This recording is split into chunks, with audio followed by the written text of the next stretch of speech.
Welcome to Independent American Forum.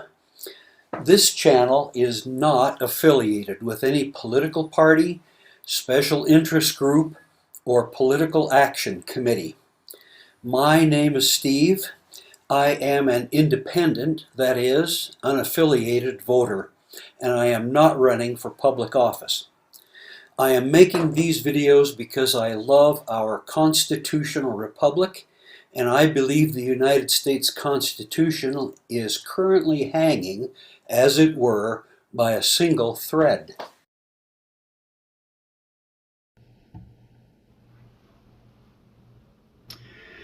Hello.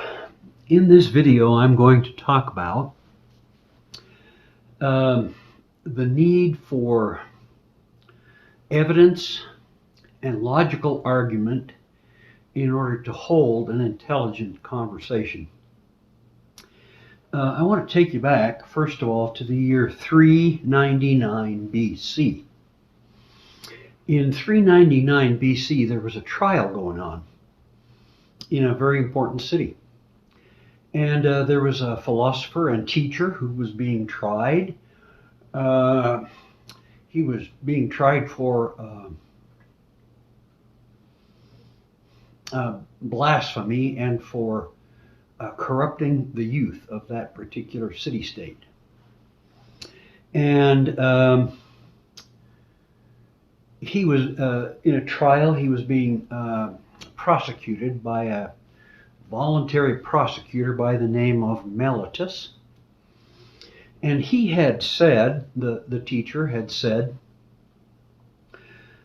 that the leaders of that city-state didn't deserve to be the leaders of that city-state because, number one, they could not give any salient, coherent reason why they should be governing that particular governmental organization. And number two, they couldn't even carry on an intelligent debate about what the governmental policies should be because they didn't know how to present evidence. Well, they were incensed by that, so they called him in for a trial and they tried him and they convicted him. And they sentenced him to death. Well, the man's name was Socrates, and he is considered one of the great founding fathers of moral philosophy and of Western philosophy altogether. Socrates himself never kept any records of what he himself said, or he didn't preserve any of his own writings of any kind. Everything that we know about him comes from his students, in particular, one of his students named Plato. Plato wrote two books that are primarily about Socrates. One of these is called The Apology of Socrates. In this sense, the word apology doesn't mean to go around saying, oh, I'm sorry I did this, and oh, I'm sorry I did that. The word apology in this sense comes from the Greek word apologia, which means a formal defense. And the Apologia of Socrates, the Apology of Socrates, is a book about Socrates' trial in 399 BC. The other book that is even more famous that Plato wrote is called The Republic. And The Republic is nearly all about conversations that Socrates had with other philosophers or with government officials or primarily with students. And in that book, Plato describes what he called a Socratic dialogue. In the Socratic dialogue, Socrates would insist that if a student, say for example, wanted to present an argument or try to prove something, he first had to make a thesis statement. And he had to be concise about what he was saying. And then he had to define his terms so that people knew exactly what he was talking about. And then he could present logical arguments, including deductive arguments, inductive arguments, and he could also reason by what Socrates called analog. I guess we would say by analogy. We could That is, you could show that something is like something else that works in a certain way. And if something in nature works that way, then that would kind of indicate that maybe other things would work that way as well. That's what Socrates called analog. Socrates said, I'm the gadfly of Athens. And if you kill me, you'll not find another. God has put me here for a purpose. And you may think that I'm here to argue for myself, but I'm not. I'm here to argue for you. Because it's important for you, the people of Athens, to hear what I have to say. There's kind of a conflict going around that people don't think you can be a loyalist of a particular state if you're a critic of it. You know, America, love it or leave it. If you're critical, then just get out and go somewhere else. Well, that was kind of the argument with Socrates as well. If you were so critical of us Athenian leaders, then you must not be a loyal Athenian. That's not true. Socrates had the choice to leave. He could choose banishment, or he could drink some hemlock. That's the juice of the hemlock herb, not the hemlock tree, which is not poisonous. So anyway, he drank the poisonous herb, and he died, rather than leave, or rather than recant what he had said about the leaders of Athens. Well, I often hear the propagandists on Fox News say, well, these liberals, they don't even love America. They're always critical of it. Well, I'm a liberal in the traditional sense, which means I believe human beings are born equal and they're born with human rights from day one. Those rights do not come from government, they come from God. And those rights are inalienable. And I'm not giving them up to King George. I'm not giving them up to anybody else who's a tyrant or a dictator, or anybody who's a would-be dictator. I can mention names, but you probably know who I'm talking about. Now, I want to take you back to another historical example. So I'm reasoning a little bit by analog here. I want to take you back to somewhere between 1400 and 1300 BC. And at that time, the Israelites had been imprisoned not imprisoned, but enslaved in Egypt for about 400 years. Actually, Genesis says 430 years. Probably over 200 of those 400 years, they had been in servitude to the Egyptians. And they left. You may be familiar with the story of the Israelites leaving Egypt and the story of Passover.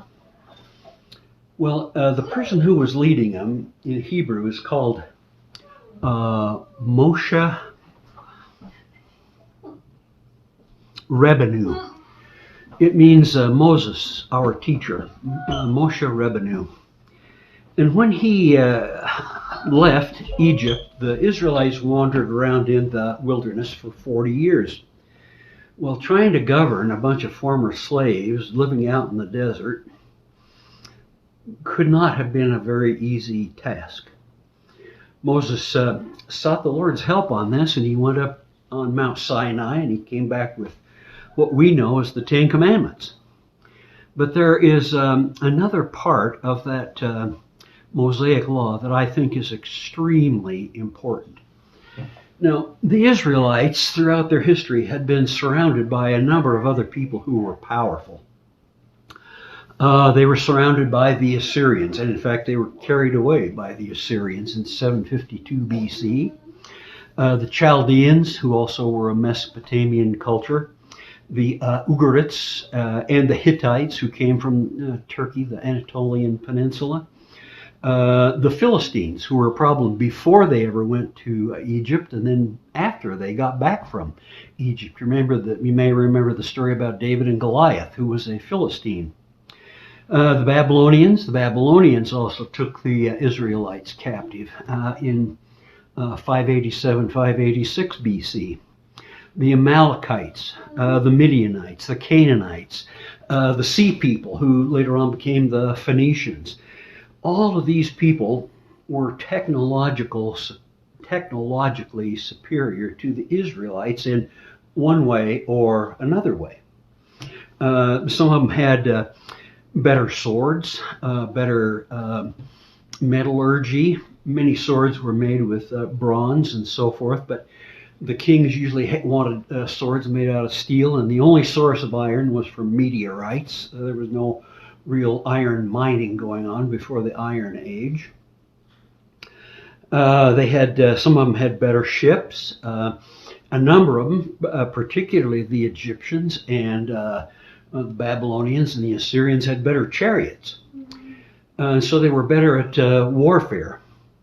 What the Israelites had that these other people did not have was they had a better system of jurisprudence.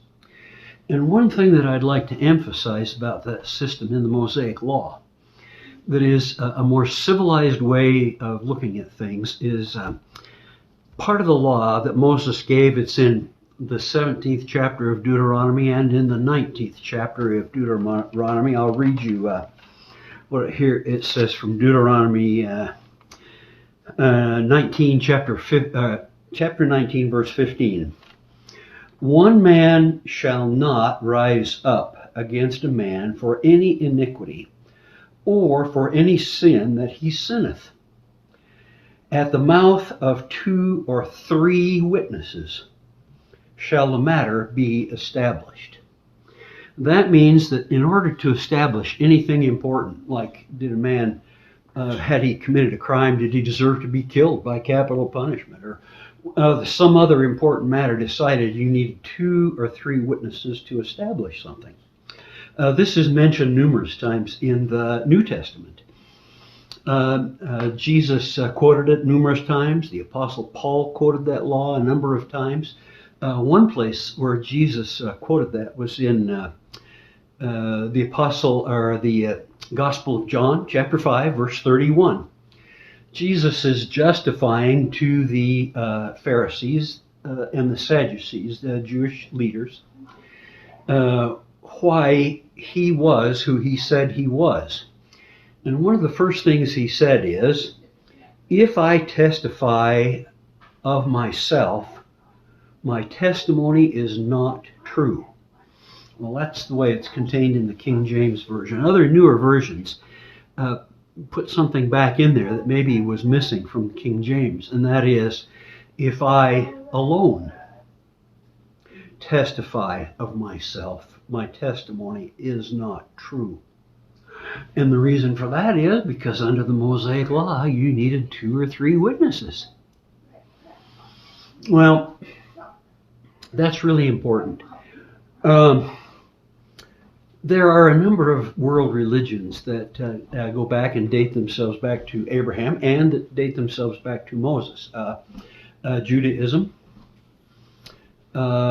Christianity, Islam. Well,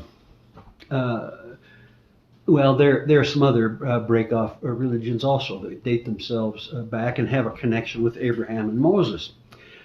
Sharia law under Islam purports that it goes back to the Mosaic Law, but it differs from what Moses said in one very important aspect. Under Sharia law, if a man testifies of something, that's one witness. If a woman testifies of something, that's 1/2 witness. In other words, it takes 2 women to equal the testimony of 1 man. Additionally, if a man under Sharia law accuses his wife of adultery, she can be stoned. And I have actually had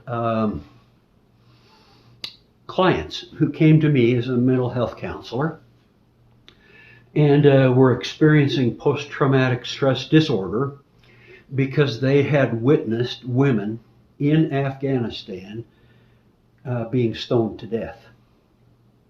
This is still happening today, and under Sharia law in several very conservative Islamic countries, if a man by himself accuses his wife of adultery, she can be stoned.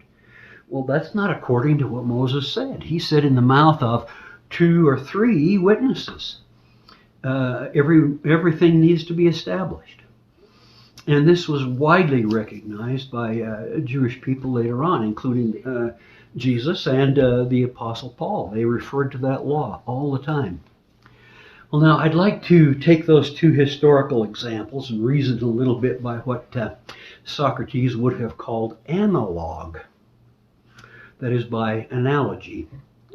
We have today propagandists and a president who, like the ancient Athenians, almost cannot carry on an intelligent conversation using the rules of logic.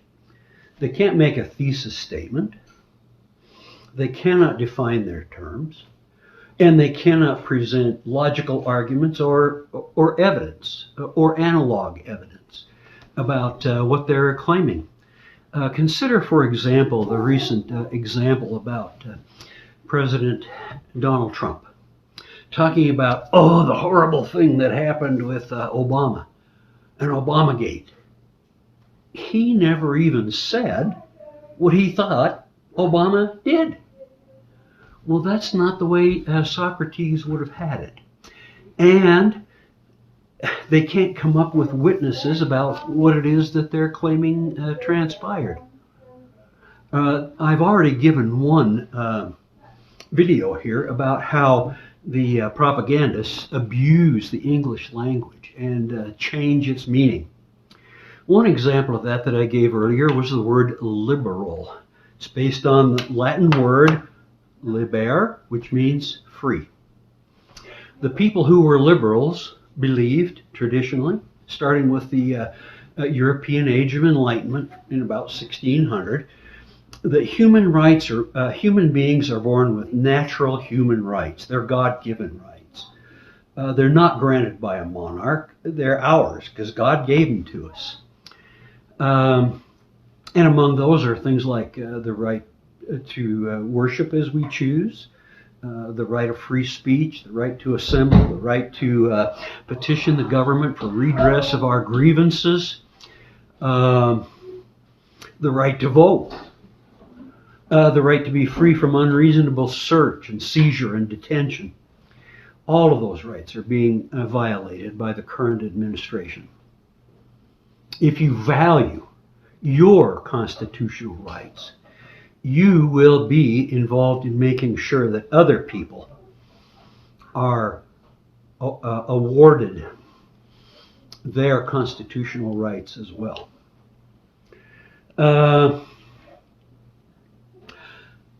Another thing that I demonstrated in a former video is that the father of conservative economics, Adam Smith, considered himself a liberal by his own definition.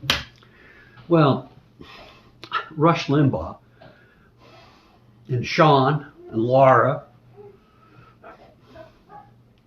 and the other propagandists over at Fox News can change that definition all they want to try to do it. But the original definition of liberal is somebody who believes in natural human rights as opposed to a monarch's divine right to rule others.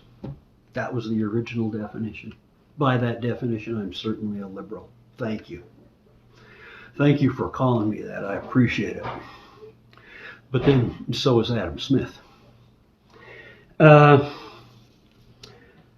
submit to you that there is a great need for people today to study history. I submit to you that there is a great need for people to understand what philosophers like Socrates and Plato said about logic and about epistemology.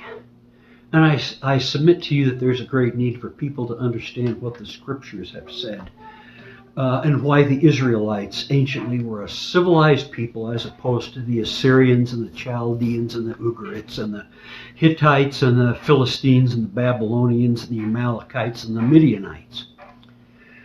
They had a law that said If you want to convict someone of something, you need some good witnesses. Now, that certainly plays a part in our Constitution. The idea that American citizens should not be deprived of liberty or property, or should not be subjected to unreasonable search or seizure or detention without some kind of a court proceeding where witnesses could be presented, comes from, well, both the Greek tradition that Socrates started and also the Israelite tradition. It's in the law of Moses. If you want to prove something, you need witnesses. I love the United States of America, and I am certainly a critic of what is happening today. The fact that I'm a critic does not make me unpatriotic. Hey, I served in the military for almost 12 years. I had a very undistinguished, uneventful, unheroic career, but it was 12 years longer than Cadet Heelspur's career. I am an American patriot. I'm still an American critic.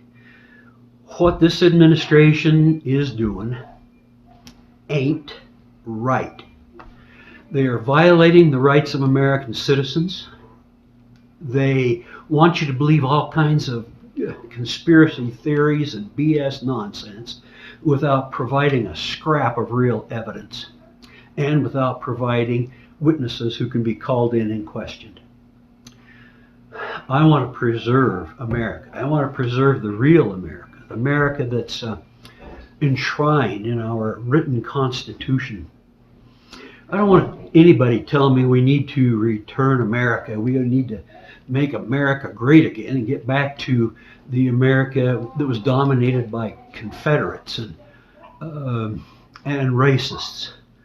I want an America where all citizens have natural rights. May God bless and preserve the United States of America and our Constitution.